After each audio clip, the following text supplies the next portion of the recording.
We'll be making the S spiral ring. You'll need 16 gauge wire, it's the thicker wire, 8 inches.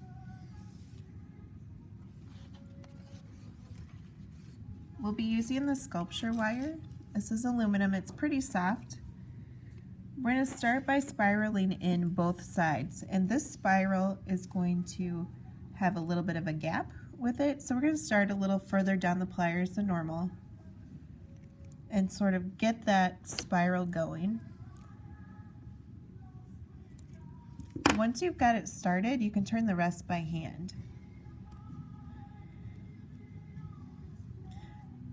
I'm going to go about that far, and I'm going to do the same thing to the other side. Right now we're not too worried about which side the spiral is on. We can always fix that. You could do triangles with this if you'd like.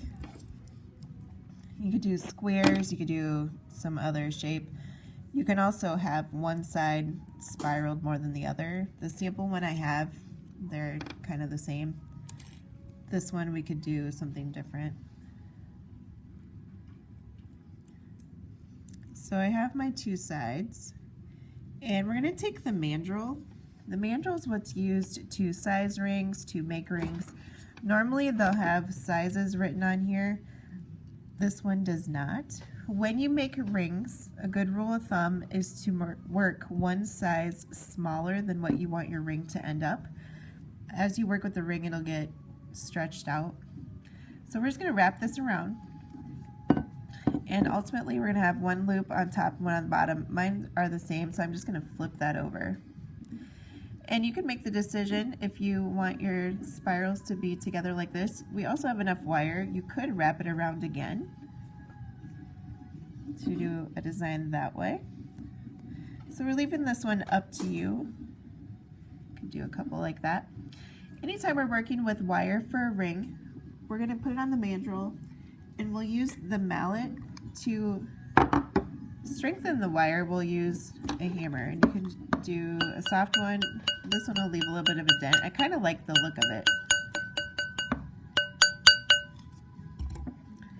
And I would do that kind of all the way around.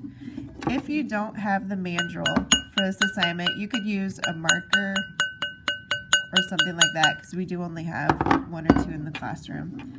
But after you take it off, you can feel it and kind of try to move it, and it doesn't want to move because it is pretty strong after you use the mallet on there.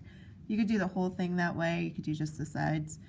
You could also do a wrap over here on the sides if you wanted to, but that's not required. So that's all that's required for the spiral ring with the 16 gauge wire, 8 inches of the wire.